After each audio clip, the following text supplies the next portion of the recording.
کذبا جھٹلایا اصحاب الایکۃ بن والوں نے. بن کہتے ہیں اس سے پہلے سورہ ہود میں یہ گزر چکا واقعہ بڑی تفصیل سے, اور اس سے بھی پہلے سورہ اعراف میں گزر چکا.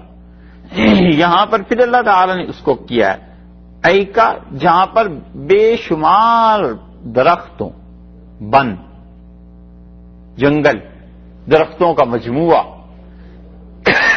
کذب اصحاب الایکۃ المرسلین, جنگل والوں نے, بن والوں نے جھٹلایا کس کو؟ ان انبیاء علیہ الصلوۃ والسلام کو جو ان کی طرف بھیجے گئے تھے. اور یہ وہی مرسلین کا لفظ پھر آ گیا. حضرت نوح, حضرت ہود, حضرت صالح اور حضرت لوط علیہ السلام کے تذکرے میں آیا تھا, یہاں بھی وہی آ گیا. اس لیے مفسرین کہتے ہیں کہ انہوں نے ایک نبی کو جو جھٹلا دیا تو گویا سارے انبیاء علیہ السلام کی تکذیب کی. اس لیے اللہ تعالیٰ نے یہاں جمع کا صیغہ استعمال فرمایا ہے.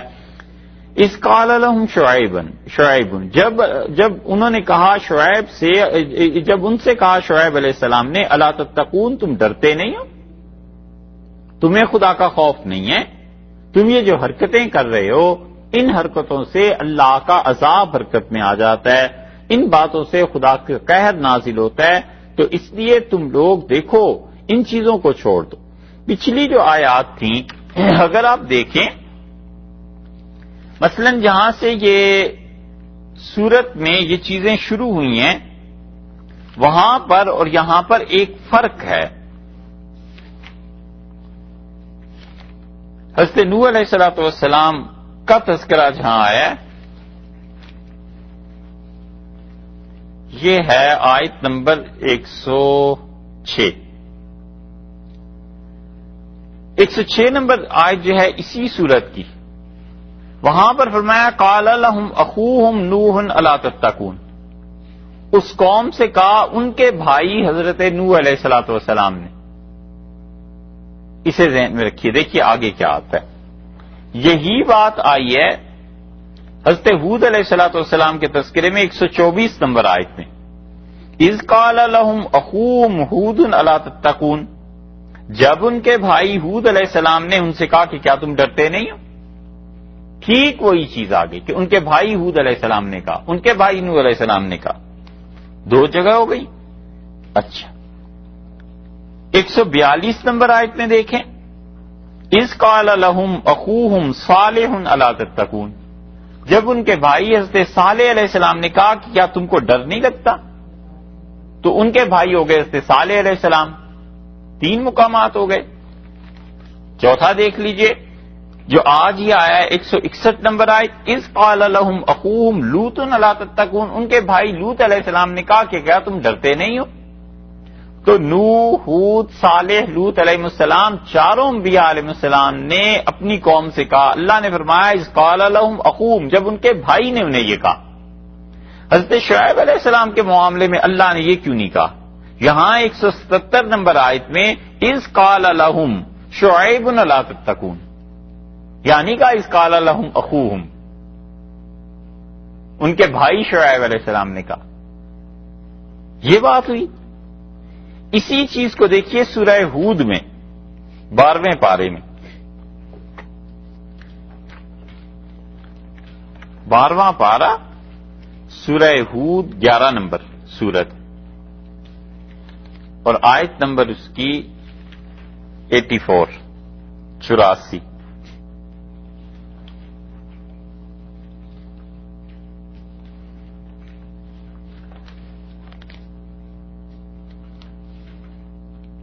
ملی جی 12واں پارہ ہے, 11ویں سورت ہے اور آیت نمبر 84.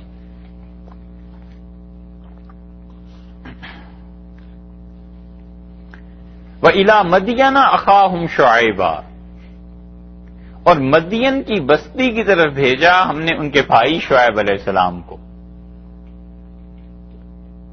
دیکھا نا, اہل مدین کے لیے اللہ نے کہا وہ ان کا بھائی تھا, اور لوط علیہ السلام اپنی قوم کے بھائی, ابراہیم نوح علیہ السلام اپنی قوم کے, ہود علیہ السلام اپنی قوم کے, صالح علیہ السلام اپنی قوم کے, اور یہاں شعیب علیہ السلام مدین والوں کے بھائی. یہاں نہیں اللہ نے کہا کہ اصحاب ایکا کی طرف ہم نے ان کے بھائی کو بھیجا, کیونکہ اگر یہ بات ہوتی، اب اس سورہ شعراء کو دیکھیں 177 نمبر کو، تو پھر یہ آیت ایسے ہوتی کہ اذ قال لهم اخوهم شعیب الا تتقون، یہی ہوتا نا جو پیٹرن پیچھے سے چلا آ رہا ہے، کہ جب کہا ان سے ان کے بھائی شعیب علیہ السلام نے، اللہ کے بھائی کا لفظ نہیں کہا، اور یہ دلیل ہے اس کی جو سورہ ہود میں آئی تھی بات، کہ حضرت شعیب علیہ السلام مبعوث کیے گئے تھے دو قوموں کی طرف، مدین کی طرف، وہ تو ان کا اصل مقام تھا، اسی لیے اللہ نے کہا مدین والے ان کے بھائی، کیونکہ بھائی ہونے کی وجہ سے کوئی کامن گراؤنڈ ہونی چاہیے جس پہ بھائی ہونے کا ناتا ہو، قبیلہ ایک ہو تو بھائی ہو گیا، مذہب ایک ہو تو بھائی ہو گیا کیونکہ دین ایک ہے، یا وطن ایک ہو اس بنیاد پہ بھائی ہو گیا، لیکن کوئی گراؤنڈ بنتی نہیں یہاں اصحاب الایکہ کے ساتھ، اس لیے اللہ تعالی نے یہاں بھائی کا لفظ بھی ارشاد نہیں فرمایا۔ اللہ تعالی نے کہا جب شعیب علیہ السلام نے ان کو کہا کہ کیا تمہیں ڈر نہیں لگتا، تو بھائی ہونے کی کوئی بات بنتی نہیں تھی۔ یہ ہے وحی، اتنی محتاط، اللہ کا کلام ہے نا، ایک ایک حرف، ایک ایک لفظ جہاں اللہ نے کہا ہے وہ پوری احتیاط کے ساتھ ہے، پوری اس کی زد پڑتی ہے کن کن چیزوں پہ جا کے، کیا کیا حقائق ہیں اس میں، اس طرح پتہ چلتا ہے۔ تو حضرت شعیب علیہ السلام بھیجے گئے تھے اصل میں مدین والوں کی طرف، اور مدین والوں ہی کا ایک اور گروہ ایسا تھا جو جنگل میں رہتے تھے وہ لوگ۔ تو حضرت شعیب علیہ السلام کی قوم نے، مدین والوں نے جب تکذیب کی ان پر عذاب آیا، اور اصحاب ایکا نے جب انہیں برا کہا تو ان پر بھی عذاب آیا۔ یہ عذاب آئے دونوں قوموں پہ ہیں، مدین والوں پہ بھی اور اصحاب ایکا پہ بھی، اور آگے پیچھے۔ اس کی تفصیل سورہ ہود میں گزر چکی۔ اللہ تعالی نے یہاں پر فرمایا کہ کذب اصحاب الایکۃ المرسلین، جھٹلایا بن کے رہنے والوں نے، درختوں کے جھنڈ میں جو لوگ رہتے تھے، اور جھٹلایا کس کو؟ انبیاء علیہ السلام کو۔ اذ قال لهم شعیب، جب حضرت شعیب علیہ السلام نے ان سے کہا الا تتقون، تمہیں خوف نہیں ہے؟ کن کن جرائم میں مبتلا ہو، اللہ تعالی کی طرف سے پکڑ آ جائے، عذاب آ جائے، اسی لیے حضرت شعیب علیہ السلام کا جو واعظ، جو نصیحتیں وہاں ہیں، انہوں نے اپنی قوم سے کہا کہ تم نے غور نہیں کیا، یہ تمہارے سامنے ہیں حالات کہ حضرت ہود علیہ السلام کی قوم کے ساتھ کیا ہو گیا تھا۔ وما قوم لوط منکم ببعید، اور لوط علیہ السلام کی قوم تو تم سے دور بھی نہیں ہے، فاصلہ بھی زیادہ نہیں ہے، وہیں جا کے دیکھ لو خدا کا عذاب کیسا آیا تھا، تم لوگ بالکل نڈر ہو گئے۔ انہوں نے کہا انی لکم رسول امین، میں تمہارے یہاں بھیجا گیا ہوں، اللہ کی طرف سے آیا ہوں۔ ایک تو پہلی بات یہ ہے کہ میں رسول ہوں، خدا نے بھیجا ہے، اور جب ظاہر ہے کہ اللہ تعالی کا وہ نمائندہ ہوتا ہے دنیا میں، اور اللہ کی رضا اور اللہ کی ناراضگی سے لوگوں کو اطلاع دیتا ہے، اور لوگوں کو بتاتا ہے کہ کن کن چیزوں کے اور پھر تم عمل کرو گے تو اللہ تعالیٰ راضی ہوگا، کن چیزوں کو چھوڑ دو گے تو اللہ تعالیٰ ناراض ہوگا۔ اس لیے رسالت کا منصب اتنا نازک ہوتا ہے، اتنا نازک ہوتا ہے کہ اس کی نزاکتوں کا حال آپ اس سے دیکھ لیں کہ انبیاء علیہ السلام اگر کوئی کام اپنی مرضی سے کر لیں اور اللہ تعالی کے ہاں یہ طے ہو کہ یہ کام ٹھیک ہے، تو خدا کبھی کبھی اس کے لیے تائید میں وحی نازل کر دیتا ہے کہ بالکل ٹھیک ہے، اور کبھی کبھی کچھ نہیں کہتا۔ اور اگر انبیاء علیہ السلام اپنی طرف سے کوئی کام کر لیں اور اللہ تعالی کی مرضی وہ نہ ہو تو اللہ فوراً وحی نازل کر دیتا ہے کہ یہ جو اجتہاد آپ نے کیا ہے ہم اس سے راضی نہیں، خوش نہیں۔ رسول اللہ صلی اللہ علیہ وسلم نے خیبر پہ حملہ کیا، اور یہ بات ہے اب آئے گی کہیں 28ویں پارے میں، اور یہودیوں کے کچھ قبیلے، اور آپ نے درخت کاٹ دیے کھجور کے، اور آپ نے جب لڑائی تھی تو یہ سمجھ لیا کہ جب تک کھجور کے باغات یہودیوں کے نہیں کٹیں گے یہ کسی بھی طرح قابو میں نہیں آئیں گے۔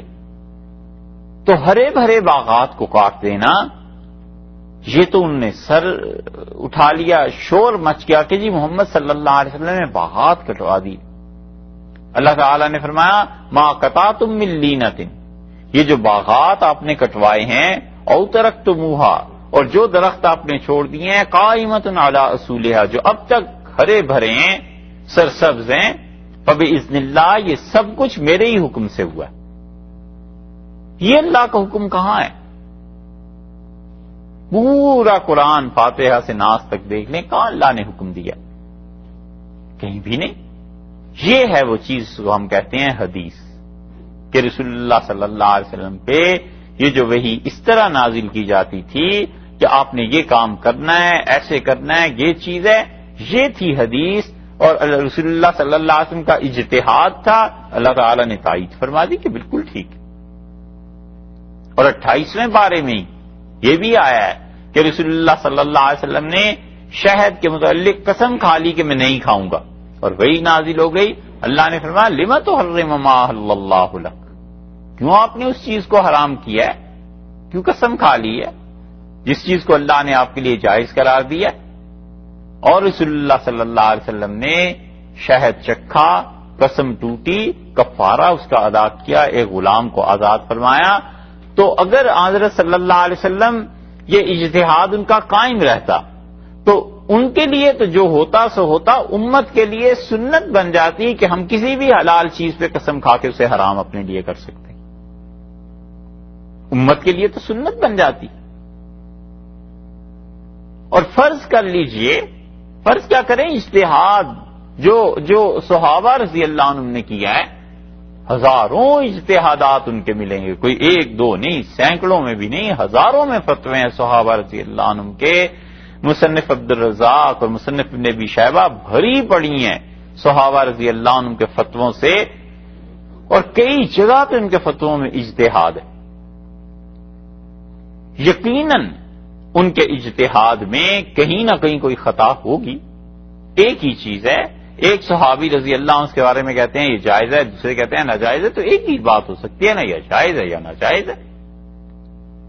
لیکن اللہ نے کوئی وحی نازل نہیں کی، اس لیے کہ اجتہاد کا حق اللہ نے امت کو دیا ہے کہ جو اہل ہے وہ اجتہاد کرے، اور رسول اللہ صلی اللہ علیہ وسلم اگر اس کا اجتہاد غلط ہو گیا تو اسے محنت کرنے کی وجہ سے، دلائل پر غور کرنے کی وجہ سے اسے ایک ثواب ملے گا، اور اگر وہ ٹھیک اس اجتہاد تک پہنچ گیا جو اللہ کی اپنی بھی خوشی ہے تو اسے دوہرا ثواب ملے گا۔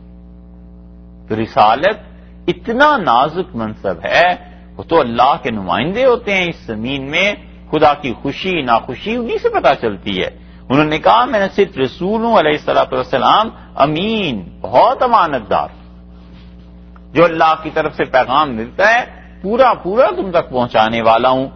اور دیکھو فاتقوا اللہ، ڈرو اللہ سے، وَأَطِیعُونِ، اور میری اطاعت کرو۔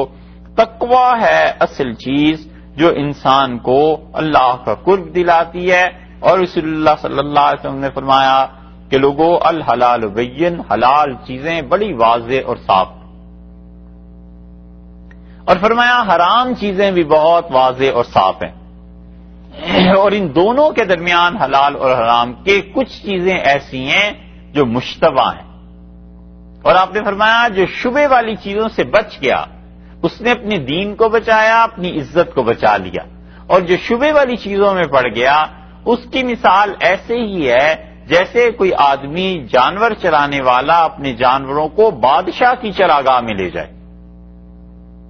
بادشاہ نے ریزرو کی ہوئی تھی کوئی چراگاہ اپنے جانوروں کے لیے، یہ لے کے اپنے جانوروں کو اس چراگاہ میں چلا گیا اور یہ بھی چرا رہا ہے، اور رسول اللہ صلی اللہ علیہ وسلم کچھ پتہ نہیں چلتا کہ کس وقت بادشاہ اسے پکڑ لے۔ تو مشتبہ کام جو کرے گا وہ ایسے ہی ہے کہ کہیں مشتبہ سے نکل کے حرام میں چلا گیا تو اللہ کی طرف سے پکڑ آ جائے گی، اللہ تعالیٰ کی ناراضگی کا سامنا کرنا پڑے گا۔ اس لیے یہاں پر یہ ارشاد فرمایا کہ فاتقوا اللہ وأطیعون، ڈرو اللہ سے، میری پیروی کرو، میں تمہیں بتاتا ہوں کہ کیا کیا چیزیں غلط ہیں کیا صحیح ہیں۔ وما اسألکم علیہ من اجر، اور میں سوال نہیں کرتا تم سے اس دین کے پھیلانے پر من اجرن کسی بھی قسم کے اجر کا. مجھے تم سے مال نہیں چاہیے، مجھے تم سے عہدہ نہیں چاہیے، جاگیر نہیں چاہیے. جتنی اجر کی صورتیں ہیں میں ان سب صورتوں کی نفی کرتا ہوں. مجھے تو بس یہ چاہیے کہ میرا منصب رسالت جو ہے اس کی جو فرائض ہیں وہ پورے ہوں، اور وہ ہے تم لوگوں کو اللہ کی طرف بلانا، اور پیسہ مال یہ چیزیں نہیں چاہیے. اسی لیے رسول اللہ صلی اللہ علیہ وسلم ان کے سامنے جب کہا گیا کہ آپ اگر مال چاہتے ہیں تو ہم آپ کے لیے آپ بولیں کتنا پیسہ چاہیے، اہل مکہ نے کہا ہم جمع کر لیتے ہیں اور تم اس بات کو چھوڑ دو.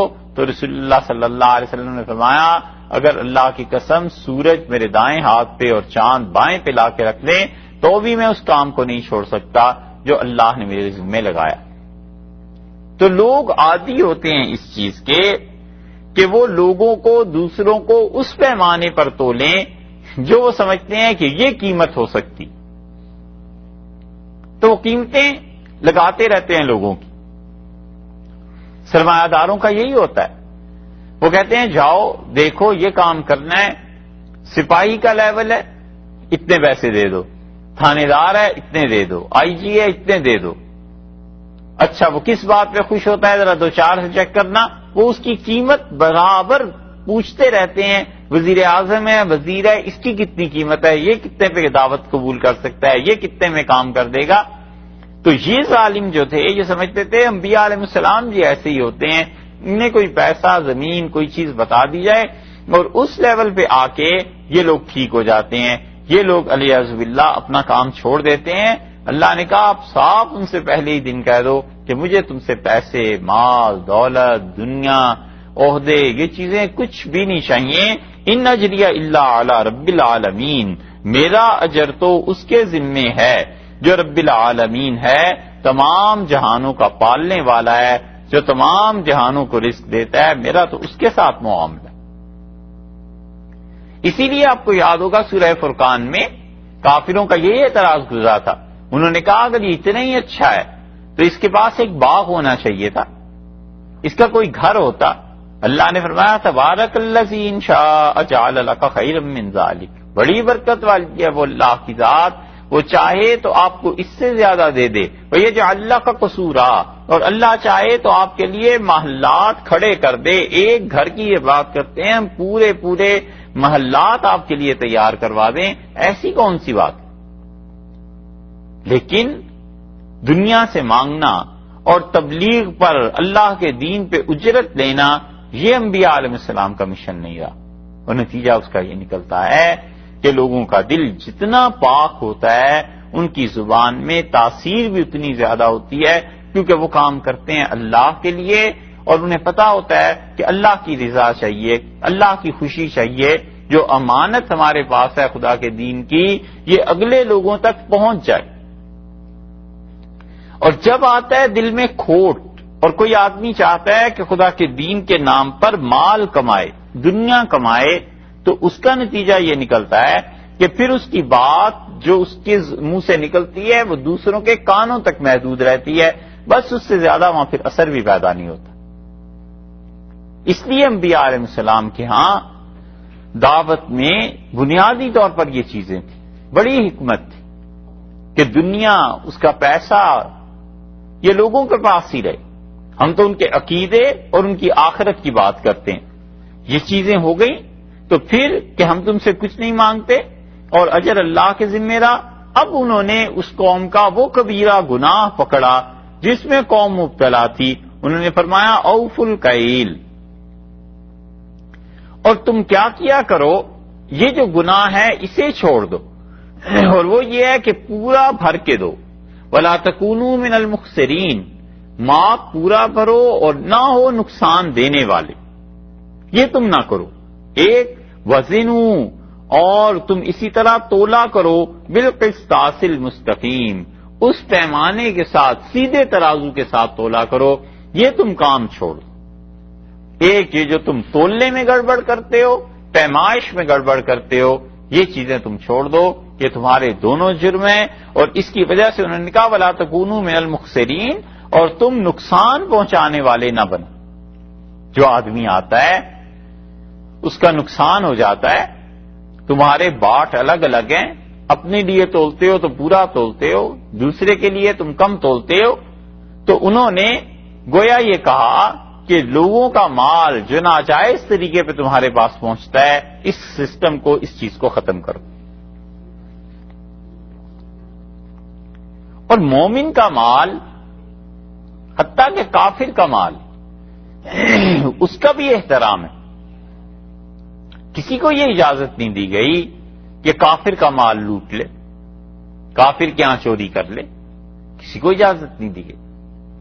حضور صلی اللہ علیہ وسلم نے اگر کسی انسان نے کوئی وعدہ کر لیا تھا کافروں کو ان کی چیزیں دینے کا، اس کی بھی پابندی کا حکم دیا۔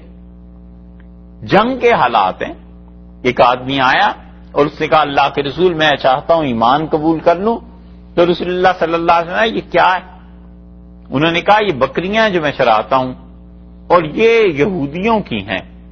تو بڑا آسان تھا کہ رسول اللہ صلی اللہ علیہ وسلم فرماتے ہیں ہماری جنگ ہو رہی ہے لہذا یہودیوں کا مال یہی رہنے دو، لیکن آپ نے فرمایا چاہو پہلے ان کی بکریاں واپس لے کے آؤ اور پھر آؤ اور اسلام قبول کرو۔ کافر کا مال بھی محترم ہے، کافر کے مال کی بھی عزت ہے، مومن کا مال تو بہت ہی محترم۔ اس لیے انہوں نے کہا وَلَا تَكُونُوا مِنَ الْمُخْسِرِينَ، اور تم خسارہ اور نقصان دینے والے نہ بنو، ان چیزوں میں احتیاط کرو، ناپ تول سب پورا کرو۔ اور یہ اس امت میں بھی ہے کہ آدمی کسی کا نقصان کرنے والا نہ بنے۔ مومن آدمی اتنا اچھا اپنے کردار کا کہ اس کی وجہ سے کسی کا نقصان نہ ہو۔ نتیجہ اس کا یہ نکلتا ہے کہ اس کے حاسد جھوٹ بولتے ہیں۔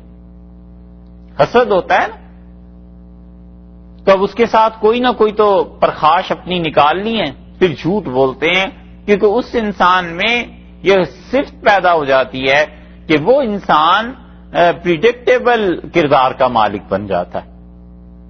آپ دیکھیں نا، سانپ سے ہر کوئی بچتا ہے کیونکہ پہلے سے ہی پتا ہے کہ یہ کاٹے گا۔ بچھو سے ہر کوئی بچتا ہے، پتا ہے یہ کاٹے گا۔ شیر سے بچتا ہے، پتا ہے درندہ ہے مار دے گا۔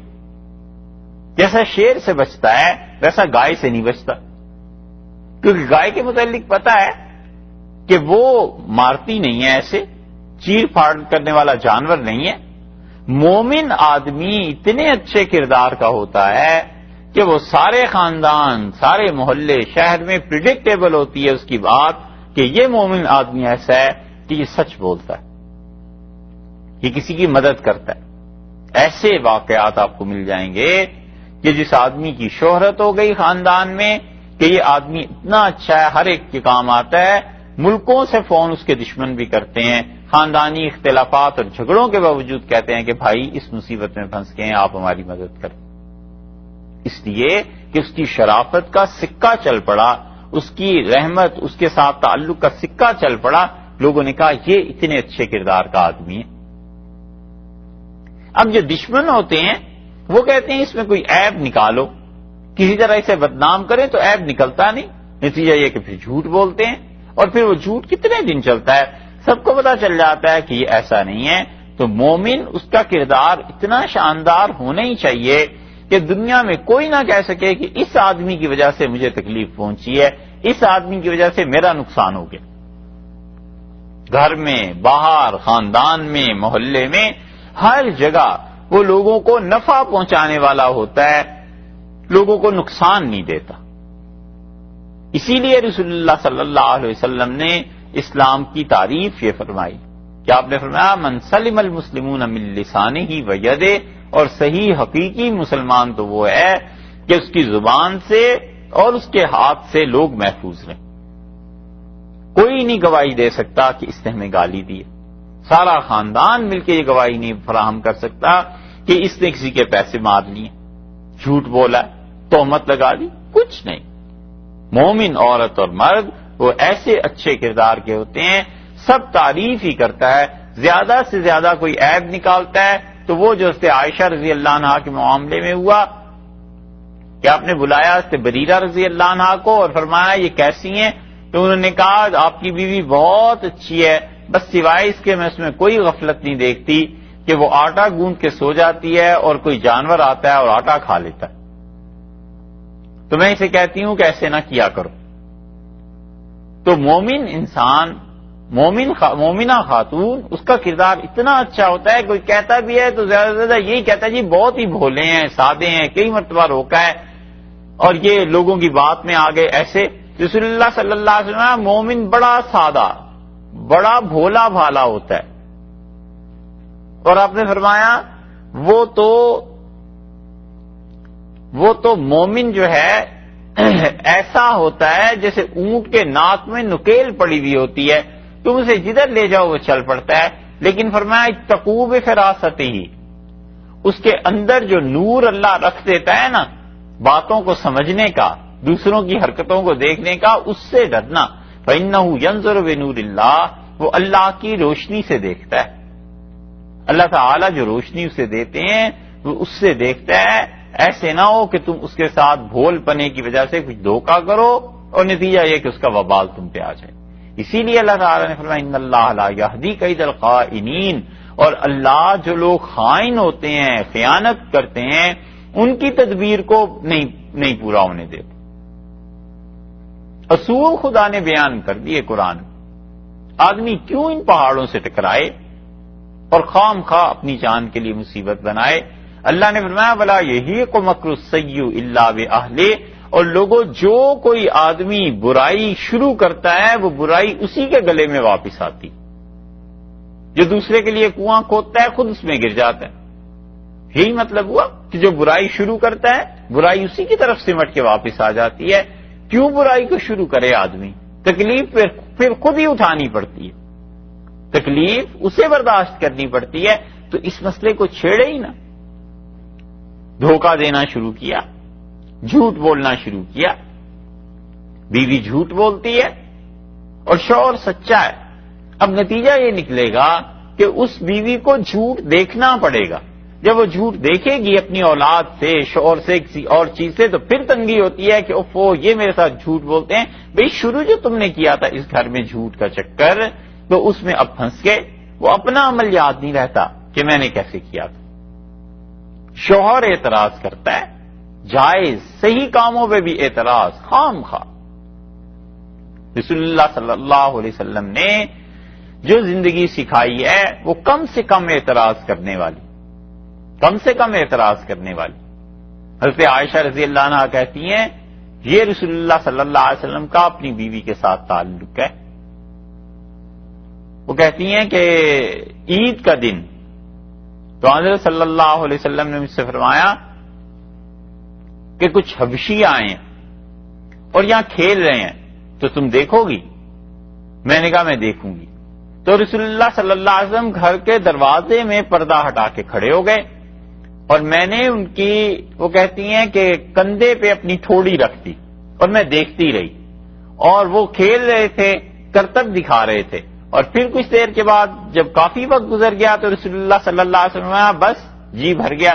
میں نے کہا نہیں، میں نے اور دیکھنا ہے. اور پھر رسول اللہ صلی اللہ علیہ وسلم کھڑے رہے اور پھر مجھ سے فرمایا، میں نے کہا تھوڑا سا اور، تو آپ نے فرمایا نہیں اب بہت ہو گیا.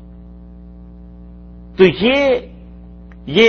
یہ اعتراض نہ کرنا، دوسرے کی اب ایک سوسائٹی میں رہ کے جائز خواہشات کا احترام کرنا، آزادی دینا کہ جو اس کے جی میں ہے. جب میرے دائرہ کار میں اتنی آزادی ہے اسے آزادی ملنی چاہیے. شوہر کو آزادی دینا، خام خواہ اس کی ہر بات پہ اعتراض نہ کرنا، یہ ساری چیزیں مل کے ایک اچھی سوسائٹی بناتی ہیں. اور وگرنہ جو آدمی نے اعتراضات کی چیزوں کو شروع کرتا ہے، مرد یا عورت، وہ رسی خود لپٹ کے جب اس کے گلے میں آتی ہے نا پھر اسی تنگی اور تکلیف ہوتی. پھر کہتا ہے کہ یہ کیا ہو گیا، وہ کیا ہو گیا، شکایتوں کے انبار. بھئی اس دروازے کو کھولا ہی کیوں تھا؟ پہلے دن ہی ایسی حرکت نہیں کرنی. تو اس لیے قرآن نے اصول بتائے. ایسی زبردست انہوں نے بات کی. انہوں نے کہا وَلَا تَكُونُوا مِنَ الْمُخْسِرِينَ، دیکھو تم نقصان کرنے والے نہ بنو. اور اسی طرح تولو سیدھی ترازو سے. ترازو میں تم گڑبڑ کرو گے تو نتیجہ یہ نکلے گا کہ اس میں بھی لوگوں کو نقصان ہوگا. پیمائش میں گڑبڑ کرو گے اس میں بھی نقصان ہوگا. اسی لیے 30ویں پارے میں اللہ تعالیٰ نے فرمایا ویل للمطففین، اور بربادی ہے، تباہی ہے ان لوگوں کے لیے جو تطفیف کرتے ہیں. اذا قالوہم او وزنوہم یخسرون، جب اپنے لیے تولتے ہیں تو اس کے پیمانے الگ، دوسرے کے لیے تولتے ہیں اس کے پیمانے الگ. موطا امام مالک میں آتا ہے ایک آدمی عصر کی نماز پڑھنے آیا تو حضرت عمر رضی اللہ عنہ نے دیکھا اس کی جماعت چلی گئی تھی، تو حضرت عمر رضی اللہ عنہ نے پوچھا کہ کیا ہوا، تاخیر سے کیوں آئے ہو عصر میں؟ تو اس نے بتایا کہ مجھے یہ کام تھا، اس سے میری نماز رہ گئی. تو حضرت عمر رضی اللہ عنہ نے فرمایا کہ تففت، تو نے حق ادا نہیں کیا. تو تطفیف کہتے ہیں کسی کے حق میں کمی کرنا، یہ ہے اصل چیز جس کو یہاں پر فرمایا ہے. اور اسی کے مطابق سورہ مطففین 30ویں پارے میں نازل ہوئی ہے کہ کسی کے حق میں کمی نہ کرے. بچوں کا حق ہے، بیوی کا حق ہے، شوہر کا حق ہے، بہن بھائیوں کا حق ہے، ماں باپ کا حق ہے، حتیٰ کہ ان چیزوں کا حق ہے جو سوال نہیں کرتی. آپ لوگ جو اس معاشرے میں آئے ہوئے ہیں نا، آپ ایسے نہیں آئے کہ آپ کمانے آئے. ہمارا تو معاملہ ایسا ہے نہیں، آپ کا معاملہ ہم سے بہت نازک ہے. آپ جو آئے ہوئے ہیں تو لوگ آپ کی ایک ایک حرکت کو دیکھتے ہیں کہ مسلمان کیسے ہوتے ہیں، اچھے ہیں برے ہیں، کیا کام کرتے ہیں، کھانا پینا کیا ہے، آنا جانا کہاں ہے، سوسائٹی کیا ہے، یہ اس سوسائٹی کو کیا دے رہے ہیں، ان کا نفع ہو رہا ہے نقصان ہو رہا ہے، ہماری تہذیب پہ کیا اثر پڑ رہا ہے. یہ سب چیزیں ہیں جس کے آپ نمائندے ہیں، اور آپ کو دیکھ کر یہاں اسلام کا امیج بن رہا ہے. آپ کی حرکتیں اور آپ کی اچھائیاں اور برائیاں سب چیزیں دیکھ کر کوئی اندازہ لگاتا ہے کہ مسلمان ایسے اچھے ہیں یا ایسے خراب. یہ چیزیں تو جو کچھ امیج اس کا بنے گا اس کے بہت بڑے ذمہ دار آپ ہیں، اور آپ میں سے ہر آدمی ذمہ دار ہے. تو جو وہ حق ادا کرے گا یہاں پر، یہ اس کو آخرت میں کام آئے گا. اور حق میں کمی کرے گا، نتیجہ یہ کہ وہ انسان خراب ہوگا خود بھی، اور اسلام کا امیج جو اس نے خراب کیا ہے اس کا اللہ کے یہاں جرم اس کا شمار کیا جائے گا. اس لیے جو تطفیف ہے نا کہ حق نہ ادا کرنا، ان سب چیزوں کا حق ہے اس کو ادا کرے. حتیٰ کہ شریعت یہ کہتی ہے جو محروم ہے ان کا بھی حق ہے. قرآن پاک میں آیا والذین فی اموالہم حق للسائل والمحروم، اور ہم نے لوگوں کے مال میں حق رکھا ہے اس کا جو سوال کرے اور اس کا جو سوال نہیں کرتا اور محروم ہے.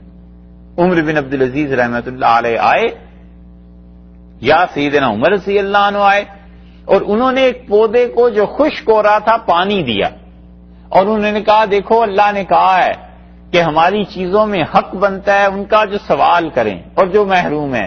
تو سوال تو لوگ مجھ سے کرتے ہیں خلیفہ ہونے کی وجہ سے، اور فرمایا محروم یہ ہے پودا، یہ سوال نہیں کر سکتا. فرمایا ان کا بھی حق بنتا ہے. اس کو پانی دیا تاکہ اس کی زندگی قائم رہے، برقرار رہے. سرکاری بلڈنگز ہوتی ہیں اس کا بھی حق بنتا ہے، اپنا گھر ہے اس کا بھی حق بنتا ہے. گھر کی دیواریں یہ چاہتی ہیں کہ ان کی حفاظت کی جائے، اب وہ محروم ہے نا، ان کی زبان تو نہیں ہے. اللہ نے بتایا ہے کہ ان کا بھی حق بنتا ہے. اسی طرح مختلف چیزیں، ہر ایک چیز کا حق بنتا ہے. آدمی سوچے کہ میری ذمہ داریاں کیا کیا ہیں، مجھے ان کو کیسے پورا کرنا ہے تاکہ وہ اچھا اور صالح معاشرہ، اتنی ہیلپ فل سوسائٹی قائم ہو سکے کہ لوگ کہیں اچھا یہ مسلمان ہیں، ہر ایک کا خیال رکھتے ہیں، ہر ایک کے ساتھ اچھائی کا سلوک کرتے ہیں. اسی لیے صحابہ کرام رضی اللہ عنہ کے متعلق کتنی احادیث ملیں گی کہ ان کے گھر میں کچھ کھانا پکا، انہوں نے کہا وہ ہمارے یہودی اس کا ہمسائے کا خیال کیا ہے، اسے بھیجا یا نہیں بھیجا. عبداللہ ابن عمر رضی اللہ عنہ آئے، انہوں نے کہا کہ وہ کھانا گوشت پک گیا، ان کہا فرمایا وہ میرے ہمسائے کو بھیجا ہے. ان کا وہ تو یہودی ہے، تو فرمایا یہودی ہے میں بھی جانتا ہوں لیکن ہمسایہ بھی تو ہے، کیونکہ ایک جگہ رہ رہے ہیں نا. ایک دوسرے کا حق ہے، خیال رکھنا ہے، خوشی میں شریک ہونا ہے، غم میں شریک ہونا ہے. کوئی بھی آدمی معاشرے سے بالکل کٹ کے زندگی نہیں گزار سکتا. وہ ایک ایک سٹیپ کرتا جائے گا. نتیجہ یہ کہ لوگ اس کی طرف کبھی نہ کبھی رجوع کرتے ہیں. لوگ کہتے ہیں اچھا اسلام کو پڑھنا ہے فلاں مسلمان کے پاس چلے جائیں, فلاں مسلمان سے پڑھ لو, فلاں مسلمان ہے اس سے بات کرو, وہ تمہیں صحیح چیز بتا سکے گا. تو یہ چیزیں اللہ تعالی نے فرمایا کہ انہوں نے کہا کہ تم ماپ تول یہ سب چیزیں پوری کرو. اسی کو حضرت عمر رضی اللہ عنہ نے کہا کہ تطفیف نہ کرنا, یعنی ہر ایک کا حق ادا کرنا, کسی کے حق میں کمی نہ رہ جائے. یہ حق میں کمی اتنی عجیب بات دیکھیے, ہے تو وہ لمبی بحث, لیکن اسے سمیٹ کے بہت بہت چھوٹے تھوڑے لفظوں میں آپ سے عرض کرتے ہیں. رسول اللہ صلی اللہ علیہ وسلم نے فرمایا بچو اپنے بچوں کو چپکے چپکے چوری چوری قتل کرنے سے. تو پوچھا کہ حضرت صلی اللہ علیہ وسلم سے کہ اللہ کے رسول یہ چوری چوری بچوں کا قتل کیا ہے؟ آپ نے فرمایا جب تمہاری بیوی دودھ پلا رہی ہو تو پھر تم اسے دوبارہ امید سے نہ کر دینا. اب تو خیر یہ بات آسان ہو گئی کہ آدمی برتھ کنٹرول کے طریقے اختیار کر لے, اس وقت ایسی چیز نہیں تھی. اور آپ نے فرمایا ہوتا یہ ہے کہ جب وہ دوبارہ امید سے ہو جاتی ہے تو وہ اپنے بچے کو جو پہلے کو فیڈ کر رہی ہے, 2 سال کے لیے فیڈ تھا نا اس کا, فرمایا وہ صحیح طرح بچہ اس کا دودھ پی نہیں سکے گا, دودھ میں تبدیلی آ جائے گی. اب یہ ڈاکٹرز ہی جانتے ہوں گے کہ کیا تبدیلی آتی ہے. ہمیں تو یہ پتا ہے کہ رسول اللہ صلی اللہ علیہ وسلم نے فرمایا وہ دودھ میں کمی آ جائے گی یا تبدیلی آ جائے گی, اور فرمایا پھر اس کا نقصان اس بچے کو ہوگا جو آج ماں کا دودھ پی رہا ہے. اور تمہیں پتا ہے 18 سال کے بعد اس بچے کو جو بزدلی آ جاتی ہے وہ پھر نقصان اس کا ہو جاتا ہے کہ وہ بڑا ہو کے بہادر بچہ نہیں بنتا. فرمایا بچنا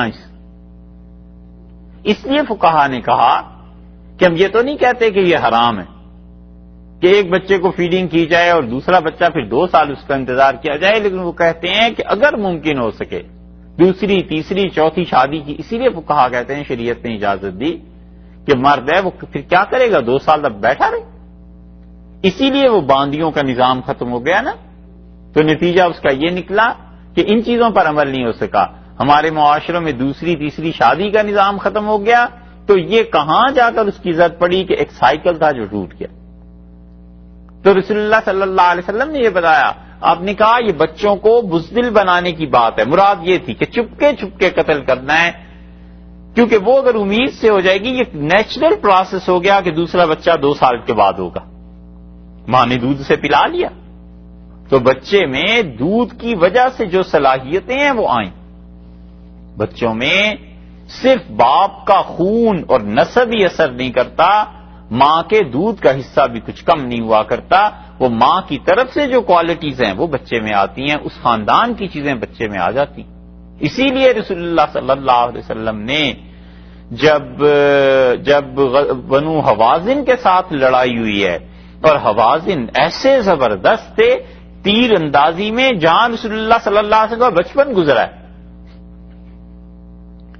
تو حوازن میں لوگوں نے نہیں پہچانا کہ یہ وہی بچہ ہے جو آج سے کوئی 50-60 برس پہلے ہمارے ہاں دودھ پی کے گیا تھا, 55 برس پہلے. تو رسول اللہ صلی اللہ علیہ وسلم کی حوازن سے جب لڑائی ہوئی ہے, حوازن نے اتنی زبردست تیر اندازی کی کہ صحابہ رضی اللہ عنہ کہتے ہیں ہم تو بھاگے, اور کتنے ہزار تھے ان میں سے 60, 70, 80 آدمی کھڑے رہے رسول اللہ صلی اللہ علیہ وسلم کے ساتھ, اور آپ بلا خوف و خطر آگے بڑھتے چلے گئے. اور آپ نے کہا کہ انا نبی لا کذب, میں جھوٹا نبی نہیں ہوں, ابن عبد المطلب, میں عبد المطلب کا پوتا ہوں, انا ابن العواتق, اور میں نے عاتقاؤں کا دودھ پیا ہے. رسول اللہ صلی اللہ علیہ وسلم کو دودھ پلانے والی عورتیں جو تھیں حضرت حلیمہ کے علاوہ بھی تھیں, ان کا نام عاتقہ تھا, رسول اللہ صلی اللہ علیہ وسلم کی پھوپھی کا نام عاتقہ تھا, بڑی بڑی خواتین تھیں. تو آپ نے کہا میں نے ان کا دودھ پیا ہے, تم سمجھتے ہو میں بزدل ہوں؟ تو ماں کا دودھ وہ اثر کرتا ہے نا, تو اس لیے فرمایا اس بچے کو پورا حق ملنا چاہیے اس بات کا کہ 2 سال تک وہ دودھ پیتا رہے اپنی ماں کا, تم چپکے چپکے قتل میں نہ لگ جانا. اس لیے فقہا نے کہا کہ کچھ ناپسندیدہ چیز ہے کہ بچہ جب دودھ پی رہا ہو تو اس کی والدہ کے ساتھ ایسا تعلق ہو جائے کہ وہ دوبارہ امید سے ہو جائے، اور حرام اس لیے نہیں کیا کہ صراحتاً تو کوئی ایسا حکم تھا نہیں، اور اگر حرام ہو جاتا تو پھر کیا ہوتا۔ تو یہ چیزیں کہ معاشرے میں وہ خیر، خوبی، اچھائی، کسی کا حق اس کے ذمہ نہ رہے، ہر ایک کو اس کا حق ملتا رہے۔ اور پھر انہوں نے فرمایا وَلَا تَبْخَسُوا النَّاسَ أَشْيَاءَهُمْ، اور دیکھو یہ جو چیزیں لوگوں کی ہیں نا، انہیں گھٹاؤ مت، پورا تولو، پورا ماپو، لوگوں کو صحیح چیزیں دو۔ رسول اللہ صلی اللہ علیہ وسلم بازار میں آئے اور آپ نے ایک آدمی کو دیکھا جو تول رہا تھا، آپ نے فرمایا تولو ورجے، اور جھکتا ہوا ہو ترازو اس وقت دینا، یعنی تھوڑا سا اس میں اضافہ بھی کر دو۔ یہی چیز انہوں نے کہی، انہوں نے کہا چیزوں کے معاملے میں گھٹا کے لوگوں کو نہ دو، کم کر کے لوگوں کو نہ دو، کیونکہ لوگوں کا اس کے عوض میں جو تم پیسہ لوگے وہ پیسہ ہو جائے گا حرام، تو جب حرام کا مال تم گھر لے کے جاؤ گے تو وہ جو حرام کے مال سے پرورش ہوگی، پھر ان میں اچھے اوصاف، اچھا کریکٹر، اچھی اخلاقیات کہاں سے آئیں گے؟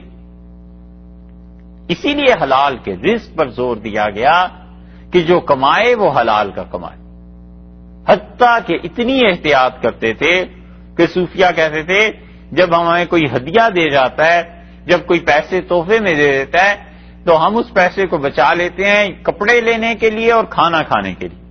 وہ کہتے تھے تاکہ حلال کا لقمہ حلق سے نیچے اترے اور کپڑے حلال کے پہنے تک اس سے نماز ہو جائے۔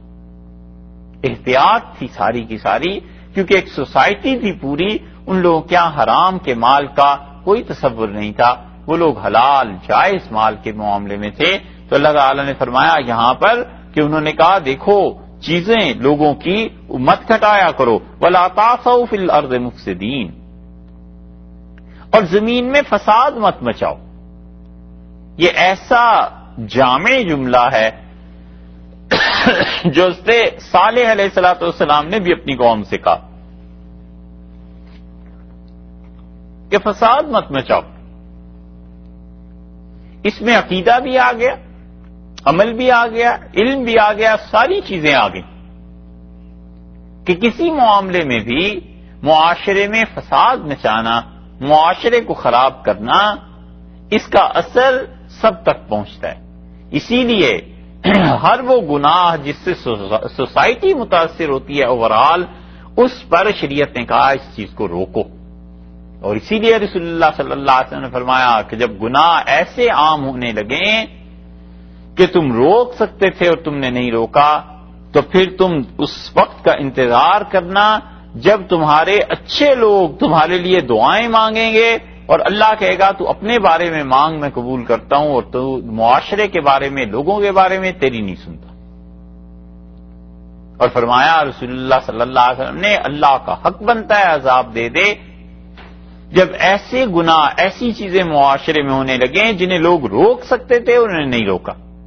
مثلا رشوت ہے، ہر جگہ معاشرے میں چلتی ہے، سارا ڈپارٹمنٹ جانتا ہے کہ اس آدمی کی آمدن کا اور کوئی ذریعہ نہیں ہے، یہی 2-4 ہزار ہیں جو یہاں سے ملتے ہیں، یہ ہر سال دوسرے سال نئی گاڑی خرید لیتا ہے، یہ پیسے کہاں سے آتے ہیں سب کو پتا ہے، رشوت لے رہا ہے۔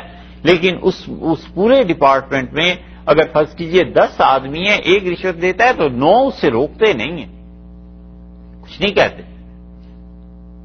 یہ ہیں وہ گناہ جن کی وجہ سے فساد برپا ہوتا ہے معاشرے میں۔ جھوٹ کوئی آدمی بولتا ہے، کوئی اسے روکنے ٹوکنے والا نہیں ہے کہ تم آفس کے کاموں میں جو جھوٹ بول رہے ہو اس میں سب کا نقصان ہو جائے گا۔ بھائی کیسی سوسائٹی تیار ہوگی، کیسا معاشرہ آگے کو پنپنے پائے گا؟ کوئی ان چیزوں کی کیئر نہیں کرتا۔ انہوں نے کہا دیکھو یہ نہ کرو، واتقوا الذی، اور ڈرو اللہ سے، خلقکم، جس نے تمہیں پیدا کیا ہے، والجبلۃ الاولین، اور ان کو بھی جو لوگ تم سے پہلے تھے۔ جبلہ کا لفظ استعمال کیا ہے کہ تم سے پہلی جو مخلوق تھی وہ بھی اللہ نے پیدا کی تھی۔ اللہ سے ڈرو کیونکہ حقیقی خالق وہ ہے، مالک وہ ہے تم جو کم ماپ تول کر کے یہ سمجھتے ہو کہ اس سے تمہاری مال میں پیسے میں اضافہ ہو جائے گا، کوئی اور چیز آ جائے گی، تو یہ بات نہیں ہے۔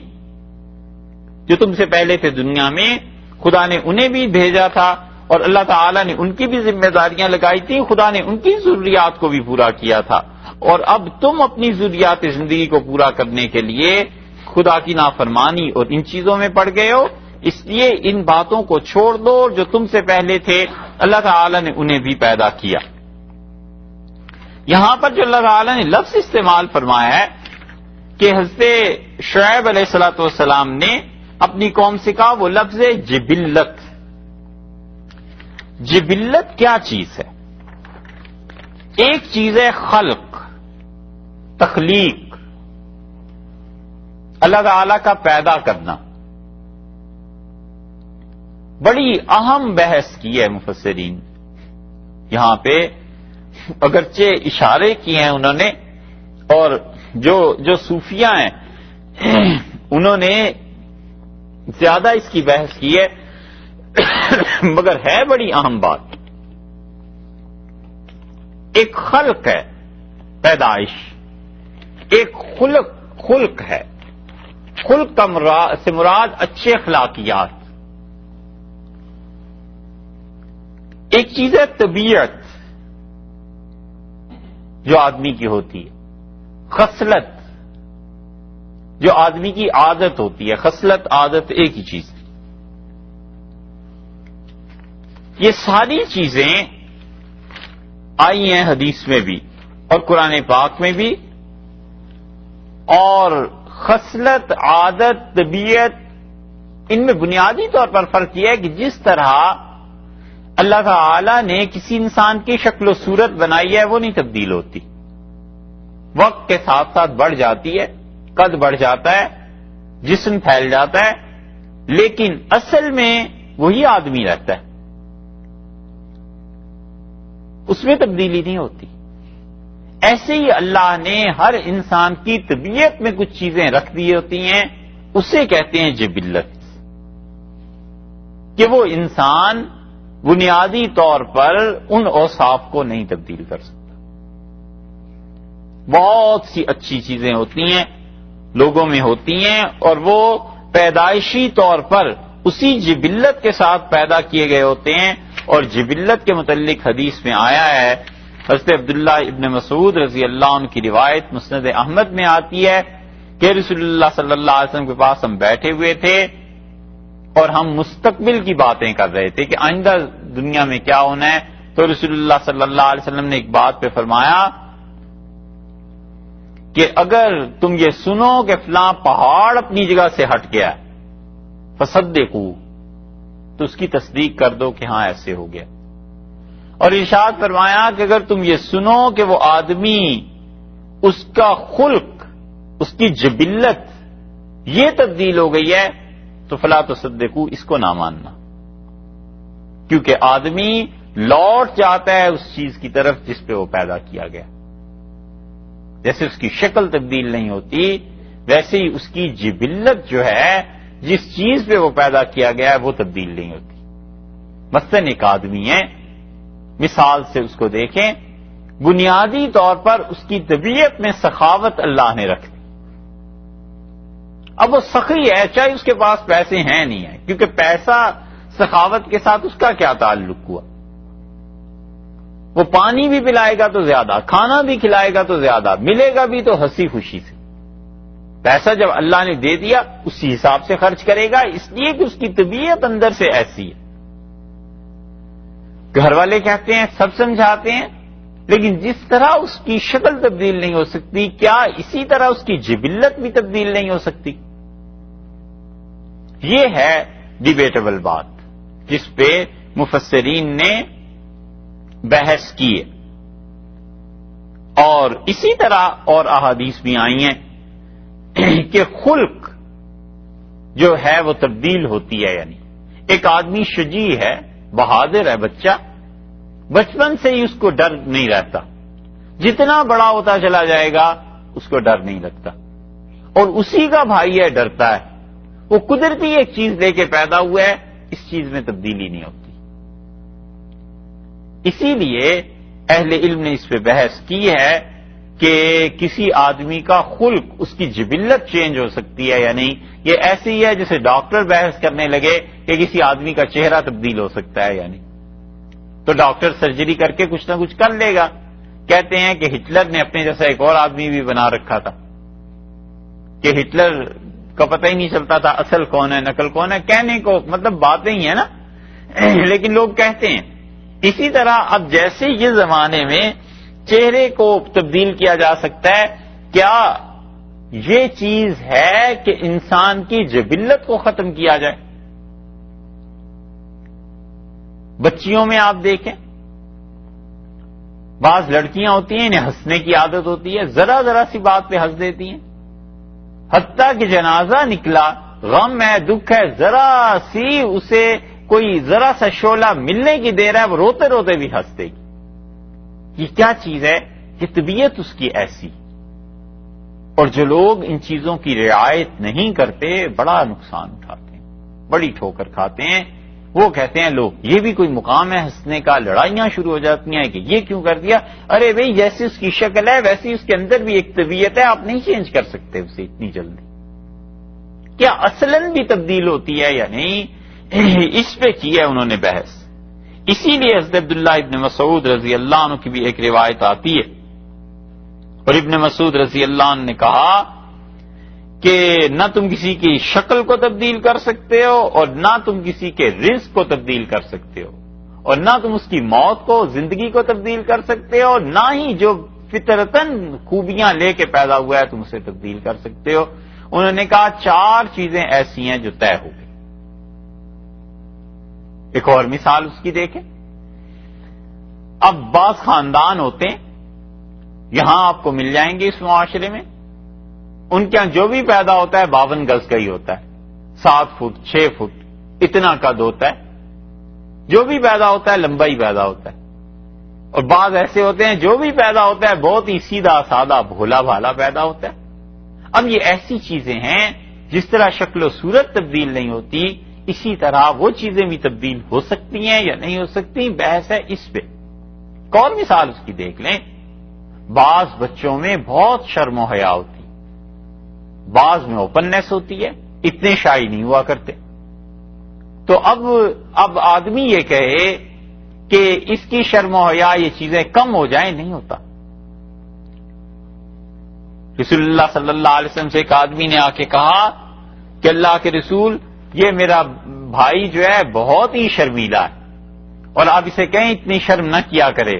تو رسول اللہ صلی اللہ علیہ وسلم نے فرمایا کہ چھوڑ دے اسے. اور تمہیں پتہ ہے کہ حیا جہاں بھی ہوتی ہے خیر لاتی ہے، اور جب کوئی چیز اپنی اصل حقیقت سے گھٹ جاتی ہے اور جب اس میں شر آ جاتا ہے تو اس میں حیا کم ہو جاتی ہے. یہ اس لیے فرمایا کہ اس بچے میں بنیادی طور پر تھی. ایک قبیلہ تھا، اس کے سردار کو رسول اللہ صلی اللہ علیہ وسلم فرمایا، اور کیا اچھی بات کہی. آپ نے کہا تم میں 2 چیزیں ایسی ہیں جو مجھے بہت ہی پسند ہیں. تو اللہ کے رسول کیا؟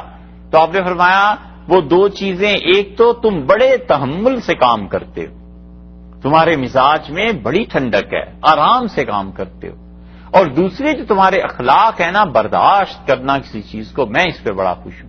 انہوں نے کہا اللہ کے رسول یہ برداشت کرنا اور تحمل سے کام کرنا کیا یہ میری پیدائشی چیز ہے یا یہ کہ میں نے محنت کی ہے؟ تو رسول اللہ صلی اللہ علیہ وسلم اللہ نے تم میں رکھا ہی ایسے.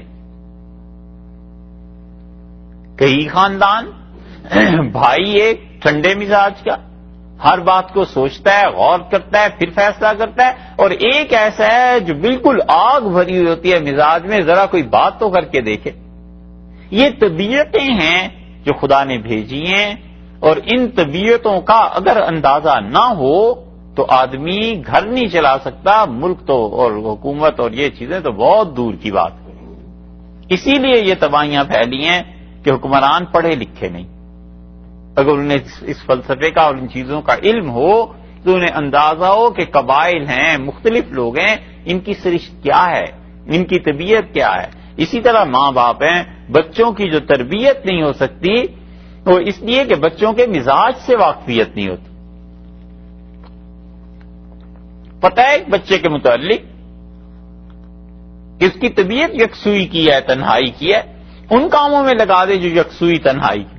ایک بچے کے متعلق پتہ ہے اس کی طبیعت بس کھیل تماشا کودنا اچھلنا ان چیزوں میں ہے، اس کے ساتھ زیادہ وقت گزارنا چاہیے، اس لیے کہ اس بچے نے تباً ایسا پایا ہے، ایک ایسا ہے جو بہت ہی گورا ہے، ایک ایسا ہے جو کم گورا ہے، ایک کے نقش و نگار زیادہ واضح ہیں، ایک کے کم ہے. یہ ہیں ایک ہی ماں باپ کی اولاد، لیکن جس طرح شکل میں تبدیلی ہوتی ہے اسی طرح اللہ تعالی عادات میں بھی تبدیلی رکھتے ہیں. یہ سے شعیب علیہ السلام نے کہا کہ وَالْجِبِلَّةِ الْأَوَّلِينَ، اور اللہ نے تمہیں بھی پیدا کیا ہے اور جو تم سے پہلی قومیں گزر گئیں. جبلت اس کو کہتے ہیں کہ جو آدمی اخلاقیات اللہ کی طرف سے لے کے آیا ہے. حضرت عمر رضی اللہ عنہ کو آپ دیکھیں، وہ اللہ کی طرف سے قدرتی طور پر مزاج ایسے ہی لے کے پیدا ہوئے تھے، سختی کا. تو کہاں وہ رسول اللہ صلی اللہ علیہ وسلم کو شہید کرنے کے لیے آئے، اور کہاں وہ دوسری طرف دیکھ لیجئے کہ انہوں نے کفار کے ساتھ کیا معاملہ کیا. اس لیے بحث اس پہ ہوئی ہے کہ یہ جبلت جو ہے، عادت کسی انسان کی تبدیل ہو سکتی ہے یا نہیں ہو سکتی. اور راغب اصفہانی نے اس پہ لکھا ہے، اصفہانی رحمت اللہ علیہ کہتے ہیں کہ جب آدمی کسی فعل کو بار بار کرتا رہتا ہے تو اس کام کو آدمی اپنی طبیعت میں جما لیتا ہے. مثلا ایک آدمی سچ بولتا رہتا ہے تو اسے جھوٹ سے ایسی نفرت ہو جاتی ہے جیسے کسی آدمی کو فرض کر لیجئے کسی پہ کوئی بچہ پیشاب کر دے تو بچہ تو اپنا ہی ہوتا ہے، لیکن کتنی وحشت ہوتی، اب کچھ کہہ بھی نہیں سکتا. تو وہ جھوٹ کو جب دیکھتا ہے تو اسے اتنی وحشت ہوتی ہے کیونکہ سچ بول بول بول بول کے اس نے اپنی عادت کو پکا کر لیا. تو راغب کہتے ہیں کہ یہ عادت یہ آدمی کا اپنا فعل ہے، اور جبلت جو ہے یہ انسان کی قدرت میں نہیں ہے. اور انسان کی عادت اور جبلت جب مل جائے تو وہ پکا ہو جاتا ہے. یعنی اللہ نے بھی اس کی طبیعت میں سچائی رکھی تھی، یہ بولتا بھی سچ ہی رہا، تو وہ قدرتی طور پہ بھی اس کو تائید مل گئی اور عادت بھی یہی ہو گئی، تو یہ چیز پہ پکی ہو گئی. اور غزالی رحمت اللہ علیہ نے اس پر بحث کی ہے، اور غزالی کہتے ہیں کہ بعض لوگوں کا خیال یہ ہے کہ انسان کے اخلاق میں تغیر واقع نہیں ہو سکتا، اور اس پر وہ کہتے ہیں کہ دلائل بھی ہیں، اور وہ یہ ہے کہ انسان کے اخلاقیات اس کے اندر کا انسان ہے، اور انسان کی شکل و صورت تو ظاہر کا انسان ہے. تو کہتے ہیں جس طرح کسی آدمی کا قد فرض کر لیں بڑا ہے اور اب وہ چھوٹا نہیں کر سکتا، اور چھوٹا ہے تو بڑا نہیں کر سکتا، اسی طرح کسی کی رنگت گوری ہے تو اب سیاہ تو نہیں کر سکتا. ایسے ہی آدمی اپنی باطن کی سیرت کو تبدیل نہیں کر سکتا. وہ کہتے ہیں اس کے باطن میں جو مزاج ہیں، جو شکل و صورت اندر ہے، بس وہ رہے گی. اور اس لیے غزالی کا خیال یہ ہے کہ اس کی کوشش کرنا بیکار ہے. کہتے ہیں اندر جو کچھ ہے تمہارے وہ رہے گا. لیکن احیاء العلوم میں انہوں نے ایک اور چیز بھی لکھی ہے، اور وہ کہتے ہیں کہ ایسے ذر رضی اللہ عنہ سے رسول اللہ صلی اللہ علیہ وسلم فرمایا تم جہاں کہیں بھی ہو اللہ سے ڈرتے رہنا اور لوگوں کے ساتھ اچھے اخلاق سے پیش آؤ. یہ جو حدیث ہے نا، یہ دلیل ہے اس بات کی کہ آدمی کے اخلاقیات تبدیل ہو سکتے ہیں. اگر یہ تبدیل ہونے والی چیز نہ ہوتی تو رسول اللہ صلی اللہ علیہ وسلم کیوں کہتے کہ اچھے اخلاق سے پیش ہو؟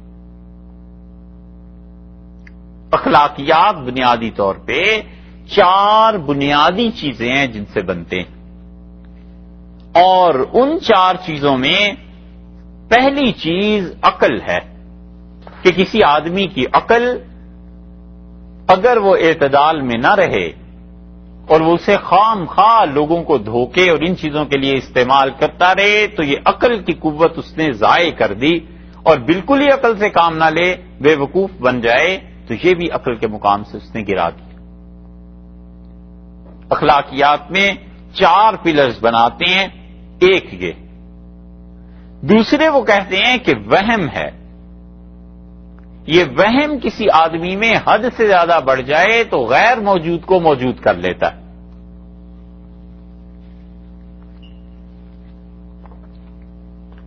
مثلا آپ کبھی غور کریں، بعض عورتیں بچے روڈ کراس کرتے ہیں نا تو آدھی کراس کر چکے ہوتے ہیں پھر پلٹ جاتے ہیں، تو آدمی کنفیوز ہو جاتا ہے کہ اب کرے کیا، تو نتیجہ یہ کہ حادثہ ہو جاتا ہے اور ہمارے علاقوں میں زیادہ ہوتا ہے۔ یہ کیا ہے؟ یہ اس پر حد سے بڑی ہوئی وہم کی قوت ہے کہ یہ گاڑی مجھے مار دے گی، تو بھئی آدھا جب راستہ طے کر لیا تو آدھا اور بھی کر لو۔ یہ وہم کی قوت ہے، اور یہ عورتوں میں ہوتی ہے زیادہ، قدرتی طور پہ وہم کی قوت ہوتی ہے، اور اس کا بڑا فائدہ بھی ہے، اور فائدہ اس کا یہ ہے کہ وہ اپنے بچے کی کیئر خوب کرتی ہے، اسے ہر وقت یہ پریشانی ستاتی ہے کہ اسے بخار تو نہیں ہو گیا، اس کا گلا خراب تو نہیں ہو گیا، اسے کہیں ایسے تو نہیں کہ سردی لگ گئی ہو، تو وہ بار بار چیک کرتی ہے۔ شوہر تنگ آ جاتا ہے کہ بھئی ایک بار دیکھ لیا بس کرو، اب وہ رات کو بھی اٹھ کے 10 بار دیکھے گی۔ یہ قوت وہم کا فائدہ ہے اولاد کی تربیت کے لیے۔ تو غزالی رحمت اللہ علیہ نے احیاء العلوم میں، رازی نے، ابن رشد نے، جہاں بھی انہوں نے اس بات پر بحث کیا، بنیادی طور پر وہ کہتے ہیں 4 پلرز ہیں جو انسان کے اخلاقیات کو بناتے ہیں، اور اخلاقیات تبدیل ہوتی ہیں یا نہیں۔ تو غزالی تو کہہ دیتے ہیں کئی جگہ پہ، وہ کہتے ہیں جس طرح آدمی کا اندر ہے، آدمی ظاہر میں صورت ہے، یہ تبدیل نہیں ہو سکتی، اندر بھی کچھ تبدیلی نہیں ہوتی، بس ٹھیک ہے، خدا نے جیسے ایک شکل دے دی ہے، قد دے دی ہے، بت دے دی ہے، اب اس تم قد بت کو تو کم زیادہ کر نہیں سکتے، اسی طرح تمہارے اندر کی صورت بھی ایسی۔ تو وہ کہتے ہیں پہلی بات جس سے اخلاقیات بنتی ہیں عقل، اس کا اعتدال، اور دوسری چیز قوت وہم کا اعتدال۔ اور یہ جو وہم کی قوت ہے یہ قدرتی طور پہ خواتین میں زیادہ ہوتی ہے، اسی لیے شوہر کی جان مصیبت میں پھنسی رہتی ہے، کبھی وہ دیر سے آ جائے، کبھی کسی کا خط نکل آئے، کبھی کوئی اور ٹیلی فون آ جائے، تو وہ تو ایسا عذاب آ جاتا ہے کہ یہ تھا کون، مسئلہ کیا تھا، وہ پوری انکوائری بیٹھ جاتی ہے، اور سپریم کورٹ کا بینچ بیٹھ جاتا ہے کہ جی انکوائری کرو پوری، یہ ہوا کیا۔ یہ وہم کی قوت۔ اور تیسرے وہ کہتے ہیں اخلاقیات کے علماء کی جنس ہے،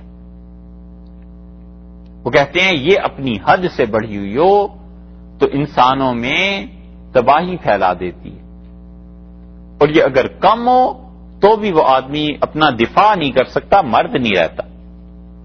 اور چوتھی چیز وہ کہتے ہیں غصہ۔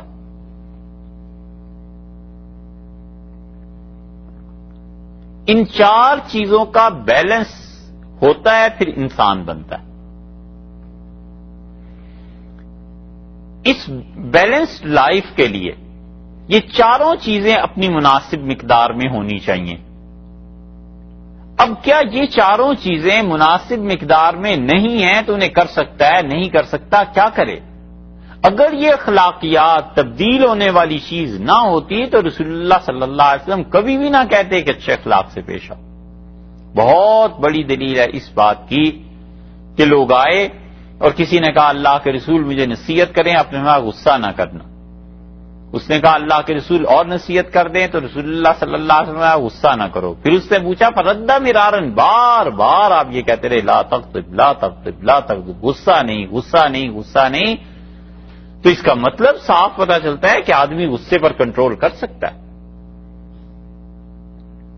یہ افلاطون کے متعلق اسی لیے فلاسفہ کہتے ہیں کہ اس پر ایک حال ایسا گزرا کہ وہ کسی سے نہیں ملتا تھا، عام لوگوں سے، اور اس نے اپنے کچھ لوگ بٹھا رکھے تھے جو بڑے ماہر مصور تھے، اور ان سے جو بھی آدمی آتا تھا اس کو کہتے تھا کہ اسکیچ بنا کے میرے پاس پہلے بھیجا کرو، تو وہ اسکیچ اندر جاتا تھا اور افلاطون اس پہ لکھ دیتا تھا کہ اس کی شکل بتاتی ہے کہ اس میں فلاں چیز کا غلبہ ہے، عقل کا، جنس کا، غصے کا، وہم کا، اور کہتا تھا اسے کہو اپنے آپ کو ٹھیک کر کے اس معاملے میں آئے، پھر میری ملاقات ہو سکتی ہے۔ نہیں ملتا تھا، ایک عرصہ اس پہ گزرا، آخر لوگوں نے اسے کہا کہ آپ کب تک اکیلے بیٹھے رہیں گے اور اصلاح ہوگی، آپ خود لوگوں کے درمیان آئیں اور لوگوں کو یہ چیزیں سمجھائیں، لوگوں کی سمجھ میں نہیں آتی یہ بات۔ یہ اخلاقیات جو ہیں اندر کا انسان، بات اتنی ہے کہ چینج ہو سکتا ہے یا نہیں ہو سکتا، جو فلاسفہ کہتے ہیں نہیں ہو سکتا ان کی بات ہمارے صوفیاء نے نہیں مانی، اور یہ صوفیہ کے انسانی تجربات، لوگوں کے ساتھ تعلق، تصوف، ذکر، یہ ان کی بہت بڑی دریافت تھی جو انہوں نے کی. انہوں نے کہا سارا قرآن اور حدیث بھرا پڑا ہے اس بات سے کہ اپنی اخلاقیات کو درست کرو، ہم کیسے مان لیں کہ یہ چیز نہیں وہ صحیح ہوتی. غصہ ہے، رسول اللہ صلی اللہ علیہ وسلم نے اس کے متعلق یہ بتا دیا. اسی طرح حیا ہے، اس کے متعلق بتا دیا. صبر ہے، اس کے متعلق فرما دیا. یہ ساری چیزیں بیلنس کرنے کا جو حکم دیا ہے تو اس کا مطلب ہے کہ انسان کا اندر تبدیل ہو سکتا ہے. جب یہ بحث بھی ہو گئی تو اب آخری مرحلے پہ وہ پہنچ کے یہ کہتے ہیں کہ اچھا اگر تم یہ کہتے ہو کہ یہ سب چیزیں تبدیل ہو سکتی ہیں تو کیا سرے سے تبدیل ہو سکتی ہیں یا کوئی اور صورت ہے؟ صوفیہ نے بڑا اچھا اس کا علماء اخلاقیات نے جواب دیا. انہوں نے کہا ہم یہ کہتے ہیں کہ اللہ نے، وہ کہتے ہیں نہیں تبدیل ہو سکتی، اللہ نے ایسے ہی پیدا کیا تھا. تو اخلاقیات کے علماء کہتے ہیں بھائی ہم یہ کہتے ہیں کہ اللہ نے کسی انسان میں قدرتی طور پر غصہ رکھا ہے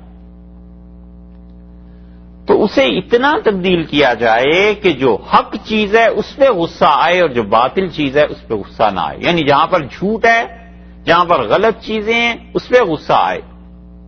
یہاں غصہ کرنا برحق ہے. اور جو چیزیں باطل ہیں، مثلا کسی نے مذاق میں کوئی بات کہہ دی، گھر میں کوئی ایسی چھوٹی موٹی بات ہو گئی، یہ مواقع غصہ کرنے کے تھوڑے ہیں، یہاں نہ کریں. اسی لیے وہ کہتے ہیں کہ حضرت عمر رضی اللہ عنہ کی طبیعت بنیادی طور پر اس میں غصہ تھا.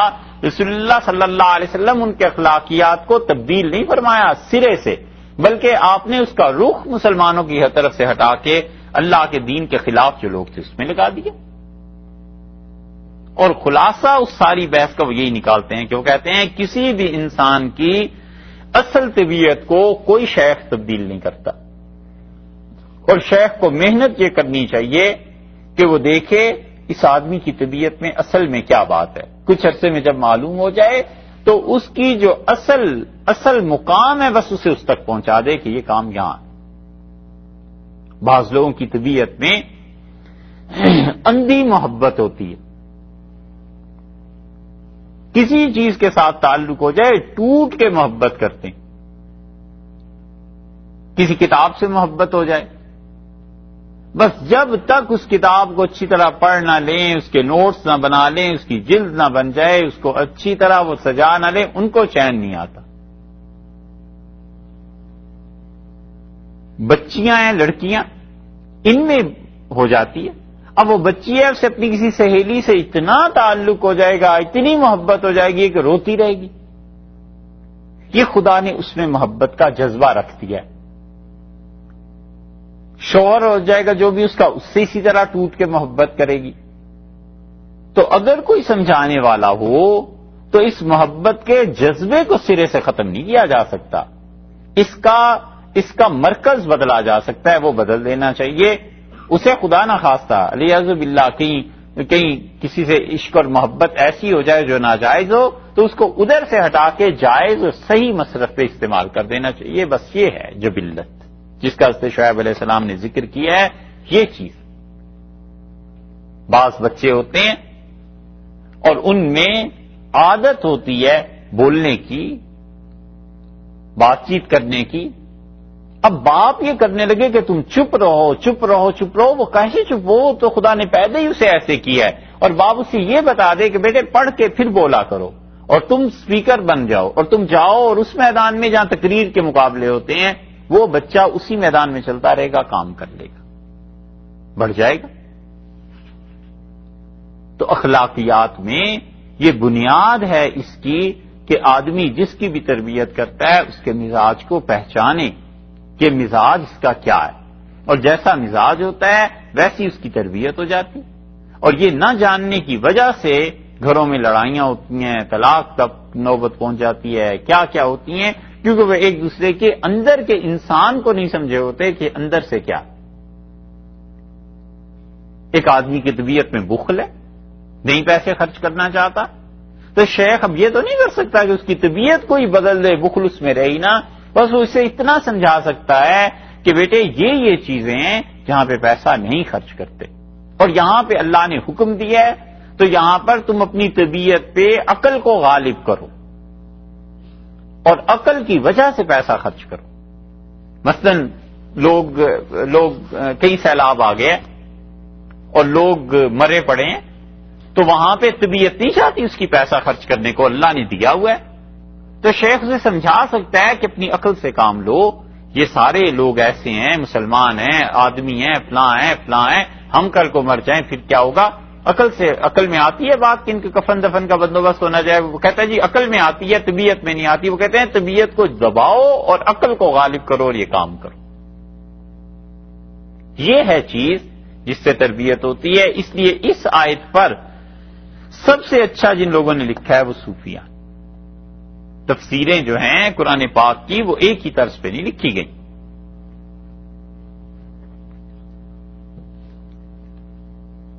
بعض بچوں پہ غصہ غالب ہوتا ہے, اتنا شدید غصہ وہ پالنے میں ہی نظر آتے ہیں اس سپوت کے پاؤں.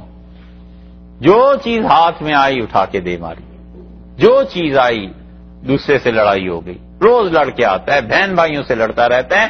وہ اس میں کیا ہے, اس میں دونوں چیزیں, یا تو اسے خوراک ایسی کھلائی جا رہی ہے جس کی وجہ سے اس میں انرجی زیادہ ہو رہی ہے, تو اس انرجی کو جا کے یوز کہاں کرے. اب یہ ماں باپ کی ذمہ داری ہے کہ اسے شام کو لے جائیں, باغ میں لے جائیں, کہیں لے جائیں. یہ چیزیں ایسی نہیں ہیں جو اب آئی ہوں سامنے. یہ مسلمانوں نے جو 1000-1000 برس محنت کر کے اخلاقیات پہ جو لکھا ہے, یہ اس کا خلاصہ آپ سے عرض کر رہے ہیں. وہ کہتے ہیں بچے کو لے جاؤ, شام کو لے جاؤ, بچے کو کہو اس پہاڑ پہ چڑھیں بیٹے, وہ پتھر کو ہاتھ لگا کے آؤ, سوئمنگ کرو, اس طرح تیرو. تو اس کی طاقت جو اندر کی جس کو کوئی مصرف چاہیے تھا وہ مل گیا. جب وہ نہیں ملا تو پھر عین ممکن ہے وہ قتل بھی کر دے کسی دن. تو جو اس کی تربیت میں چیز تھی اس کو آپ تبدیل نہیں کر سکتے کبھی کسی صورت بھی. اس نے وہ کرنا ہی کرنا ہے کام. یہ سوچئے کہ اس کے کام کا بہتر مصرف کیا ہے, بہتر چیز کیا ہے. اس کی ایک اور آسان سی مثال دیتے ہیں. جیسے بچے تصویریں بناتے ہیں, بعض بچوں کو قدرتی طور پہ ہاتھ صاف ہوتا ہے, بہت اچھی پینٹنگ کرتے ہیں. اب آپ اسے کہیں کہ نہیں یہ شرعاً جائز نہیں ہے, یہ حرام ہے, یہ چیزیں ٹھیک ہے اسے سمجھانا, لیکن نتیجہ یہ کہ دوسری طرف شریعت سے بغاوت پیدا ہو جائے گی. وہ کہے گا ایسا مذہب ہے, میں اپنی فطری چیزیں بھی پوری نہیں کر سکتا.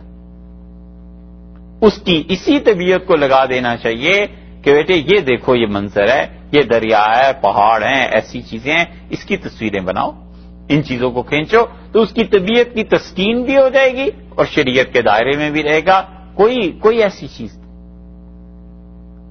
لیکن ایسی حکمت سے کام کرنے والے لوگ اور ایسی حکمت سے تربیت کرنے والے لوگ نہیں رہے, معاشرے میں نہیں رہے. اسی وجہ سے مسلمانوں کے اخلاقیات اس درجے کے نہیں رہے جیسے پہلے ہوتے تھے. اور اسی لیے بہت سے مشائخ ایسے ہیں جو دیکھتے رہتے ہیں بس, اور وہ کوئی خاص بات ایسی نہیں, روک ٹوک آزادی ہوتی ہے, روک ٹوک اتنی نہیں, کیونکہ وہ سمجھنا چاہتے ہیں کہ اس کی طبیعت ہے کہ جب سمجھ آ جاتی ہے تو معمولی پابندیاں لگ جاتی ہیں کہ یہ کر لینا اور یہ نہ کرنا, بس ٹھیک ہے کام پورا ہو گیا. اسی لیے رسول اللہ صلی اللہ علیہ وسلم نے لوگوں کے اخلاقیات کو اس طرح نہیں چھیڑا کہ بنیادی طور پر تبدیل کرتے, بلکہ ان کی طبیعتوں کو دوسری طرف لگا دیا. حضرت بکر رضی اللہ عنہ کے پاس مال تھا, حضرت خدیجہ رضی اللہ عنہ کے پاس مال تھا, انہیں رسول اللہ صلی اللہ علیہ وسلم نے لگا دیا اسلام کے لیے خرچ کرو, تمہاری طبیعت میں ہے مال خرچ کرنا, مال خرچ کرنے کو روک تھوڑا ہی سکتے ہیں. بہت بڑی مثال حضرت حسان ابن ثابت رضی اللہ عنہ کی ہے. حسان ابن ثابت رضی اللہ عنہ, ان کی عظمت محبت رسول اللہ صلی اللہ علیہ وسلم سے اس کے کیا کہنے, مگر اتنا ڈرتے تھے کسی جنگ میں شریک نہیں ہوئے. اور رسول اللہ صلی اللہ علیہ وسلم کے زمانے میں کوئی جہاد چھوڑ دے اور ان کے زمانے میں ہجرت نہ کوئی کرے, اس کا تو اسلام مشکوک ہو جاتا تھا.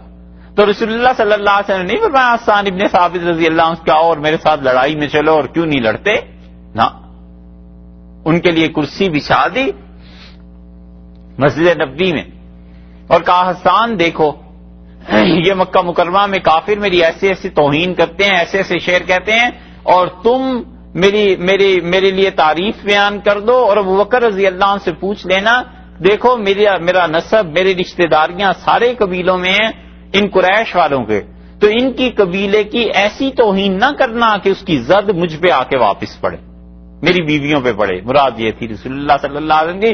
حسان ابن ثابت رضی اللہ عنہ گئے، اس سے بکر رضی اللہ عنہ سے پوچھا کہ اچھا فلاں کا نسب کیا ہے، یہ فلاں رشتہ کیسے ہوا ہے، کس کی بہن ہے، کس کی بیٹی ہے، کیسے رسول اللہ صلی اللہ علیہ وسلم، اور بیٹھ کے پورا قصیدہ پڑھ دیا۔ حضرت عمر رضی اللہ عنہ تو اس مزاج کے نہیں تھے، انہوں نے اپنے دور میں دیکھا حسان ابن ثابت بیٹھے ہوئے ہیں مسجد میں اور رسول اللہ صلی اللہ علیہ وسلم کی شان میں قصیدہ پڑھ رہے ہیں اور لوگ بیٹھے ہوئے ہیں۔ حضرت عمر رضی اللہ عنہ گزرے اور بہت تیز نظروں سے دیکھا، پھر گزرے، بہت گھور کے دیکھا، تو حسان ابن ثابت رضی اللہ عنہ نے کہا یہ مجھے کیوں اس طرح آپ دیکھ رہے ہیں؟ اللہ کی قسم میں آپ کو بتاتا ہوں، ابو ہریرہ گواہی دو، جو عمر سے بہتر آدمی تھے رضی اللہ عنہ، ان کے سامنے بیٹھ کر اسی جگہ کرسی پہ میں شعر نہیں پڑھا کرتا تھا، انہوں نے تو مجھے نہیں روکا تھا، یہ عمر دیکھو مجھے کیسے دیکھ رہے ہیں۔ تو حضرت عمر رضی اللہ عنہ سمجھدار تھے، کچھ نہیں کہا۔ دیکھو انہوں نے کیا کیا، یہ ہے حکمت۔ انہوں نے چند دن میں مسجد نبوی کے باہر ایک بڑا پلیٹ فارم بنا دیا، ایک بڑا سا چبوترا بنا دیا، اور جمعے میں اعلان کیا، فرمایا یہ مسجدیں اللہ کی عبادت کے لیے ہیں، اور تم میں سے کسی کو شاعری کرنی ہو اور تم میں سے کسی کو بات چیت کرنی ہو تو وہ میں نے بنا دی ہے جگہ، وہاں چلے جایا کرو، مسجد کو چھوڑ دو۔ یہ سب حکمت کی چیزیں۔ رسول اللہ صلی اللہ علیہ وسلم حسان ابن ثابت رضی اللہ عنہ کو نہیں کہا جہاد میں جاؤ، ان کو ساتھ لے گئے، خندق میں چل پڑے ہمت کر کے آخر کہ سارے صحابہ رضی اللہ عنہ لڑتے ہیں تو ہم بھی جائیں، اور رسول اللہ صلی اللہ علیہ وسلم نے جا کے انہیں عورتوں کے سامنے بٹھا دیا، فرمایا یہاں تمہاری ساری خواتین ہیں اور حسان یہاں بیٹھے رہو، یہاں کوئی آ نہ جائے۔ اور ایک یہودی آ گیا، وہ یہودی جب آیا تو حضرت حسان ابن ثابت رضی اللہ عنہ عورتوں کو کہا کہ بھئی یہ یہودی آ گیا، اندر آ رہا ہے، اس کا کچھ کرو۔ اور حضرت صفیہ رضی اللہ عنہ اٹھی، رسول اللہ صلی اللہ علیہ وسلم کی پھوپھی تھی، یہ دیکھا ہے نا، اب عورت ہے لیکن بہادری دیکھو، اور انہوں نے اس یہودی کو مارا اور اس کے بعد اس کا سر کاٹ کر یہودیوں کی طرف پھینک دیا۔ یہ فطری چیزیں ہیں، اس کو کوئی نہیں تبدیل کر سکتا، بس صرف حکمت کے ساتھ یہ دیکھے کہ یہ چیز جو ہمارے گھر میں ہے کس کام کی ہے، کہاں اسے لگا سکتے ہیں، بس ایسی باتیں۔ اس لیے مشائخ، اللہ کے اچھے بندے جو کردار تربیت کرتے تھے لوگوں کی، وہ کبھی بھی اس کو نہیں چھیڑتے تھے کہ سرے سے اس چیز کو ختم کر دو، وہ کہتے تھے بھائی ٹھیک ہے کام کرو، اور کتنے مناسب الفاظ میں بیان کریں، ہمارے اس دور میں دین کو جو نقصان پہنچا ہے جن لوگوں سے، وہ ایک چیز یہ ہے کہ جو آدمی جس فیلڈ میں ترقی کر رہا ہے اس کو اس فیلڈ سے ہٹا دینا اور اسے یہ کہنا کہ یہ کام کرو، بس یہی ہے تمہارا دین۔ غلط بات۔ اب ہم کسی سے کہیں کہ یہ تم کمپیوٹر میں ترقی کر رہے ہو، پچھلے سال تم اس عہدے پہ تھے، اس سال تمہیں یہ عہدہ مل گیا، کمپنی تمہاری قدر کری، چھوڑو ان سب چیزوں کو اور بیٹھو تفسیر کریں گے قرآن پاک کی۔ یہ تو کوئی طریقہ نہیں، اس کو پڑھنے سے مناسبت ہی نہیں ہے، اس کو سننے سے مناسبت ہے، اسے کہیے سنو ان چیزوں کو۔